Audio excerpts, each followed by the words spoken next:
Bom, essa encomenda aqui veio da China e eu comprei pelo eBay. Levou 2 meses pra chegar. E essa aqui não tinha rastreamento, né? Uma encomenda bem barata, né? $1 e pouco, né? O preço do valor da encomenda.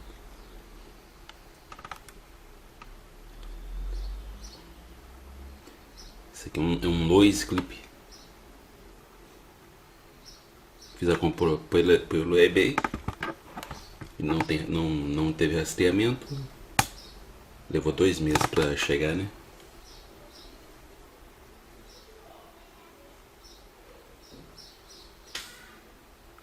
Agora vamos abrir para ver.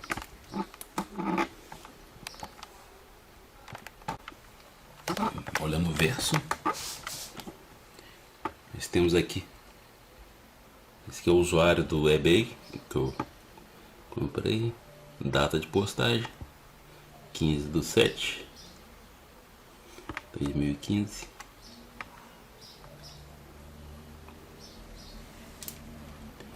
Aqui o noise clip.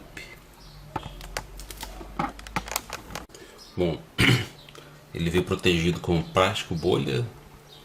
E aqui nós temos aqui o noise clip. Olhando com mais detalhe.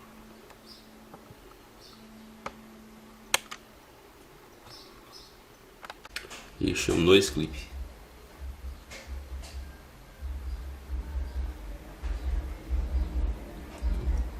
Tirando da embalagem.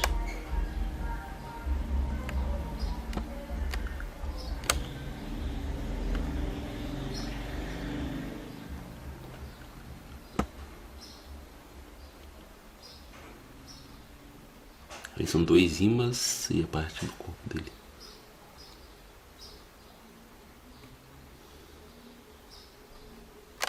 Para quem tem problema de rinite, a gente tem aqui o Respire Melhor.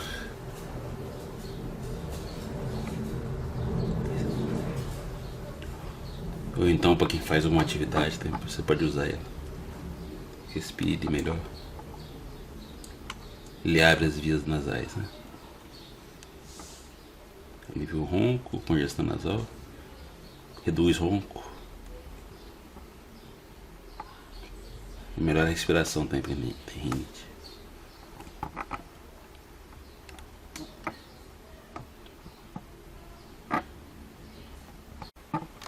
Bom, abrindo a embalagem, né? Temos aqui, ó, Respire Melhor.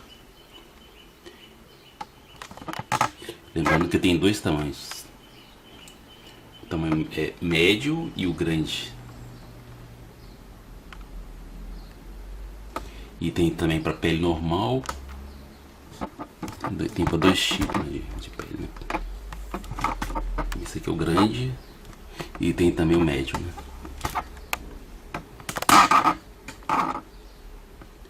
Respire Melhor.